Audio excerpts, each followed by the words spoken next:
చూస్తున్నారు news on face. Welcome to top news. రాజీనామాకు MLA సిద్ధమా? మరో ఉప ఎన్నిక జరగబోతుందా? గ్రేటర్ హైదరాబాద్ లో మరో ఉప ఎన్నిక వచ్చే అవకాశం ఉన్నట్లు ప్రచారం జరుగుతుంది.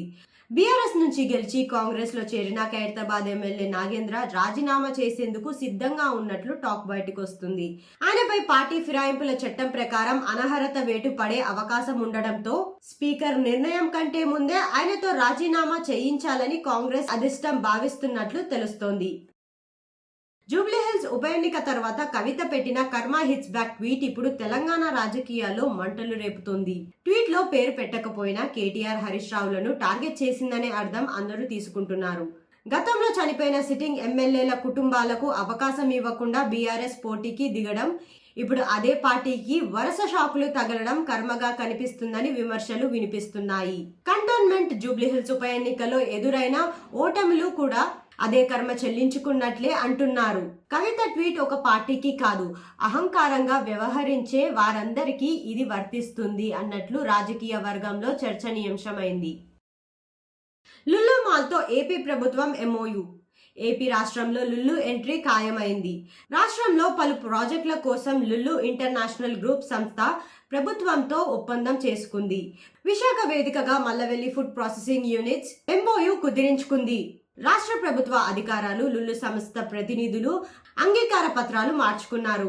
అయితే ఇటీవల జరిగిన కేబినెట్ లో లులు పెడుతున్న షరతులపై డిప్యూటీ సీఎం పవన్ కళ్యాణ్ అభ్యంతరం తెలపడం గమనార్హం. ఏపీలో పెట్టుబడులపై రాజకీయ యుద్ధం మళ్లీ రెచ్చిపోతుంది. రెన్యూ పవర్ లాంటి కంపెనీల పెట్టుబడులు జగన్ హయాంలో వచ్చాయంటూ వైసీపీ ప్రచారం చేస్తుంది.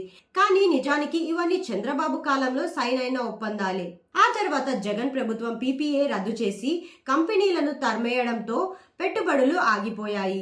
ఇప్పుడు లోకేష్, చంద్రబాబు మళ్లీ వాటిని రప్పించడంతో అదే పెట్టుబడులను జగన్ తెప్పించినవే అని వైసీపీ సోషల్ మీడియాలో క్రెడిట్ దోచుకునే ప్రయత్నం చేస్తుందని టీడీపీ వర్గాలు ఆరోపిస్తున్నాయి. అప్పట్లో కొనసాగించుంటే క్రెడిట్ వారిదే, కానీ తరిమేసి ఇప్పుడు కంపెనీలు తిరిగి వస్తున్నాయంటే కర్మలాగే తిరిగి చెల్లించుకుందన్న వ్యాఖ్యలు వినిపిస్తున్నాయి. దేశ రాజకీయాల్లో మోదీ అజేయుడిగా నిలుస్తున్నారని రాజకీయ విశ్లేషకులు చెప్తున్నారు. బీహార్ ఫలితాలే దీనికి తాజా ఉదాహరణ. 10 ఏళ్ల అధికారానికి సాధారణంగా యాంటీ ఇన్కంబెన్సీ ఉండాలి, కానీ మోదీపై ప్రజల్లో అలసట కనిపించడం లేదు.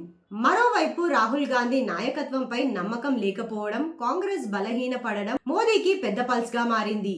మోదీకి ఆపోజిట్ గా నిలిచే జాతీయ నాయకుడు దేశంలో కనిపించకపోవడం కూడా బీజేపీకి మరింత బలాన్నిస్తుంది.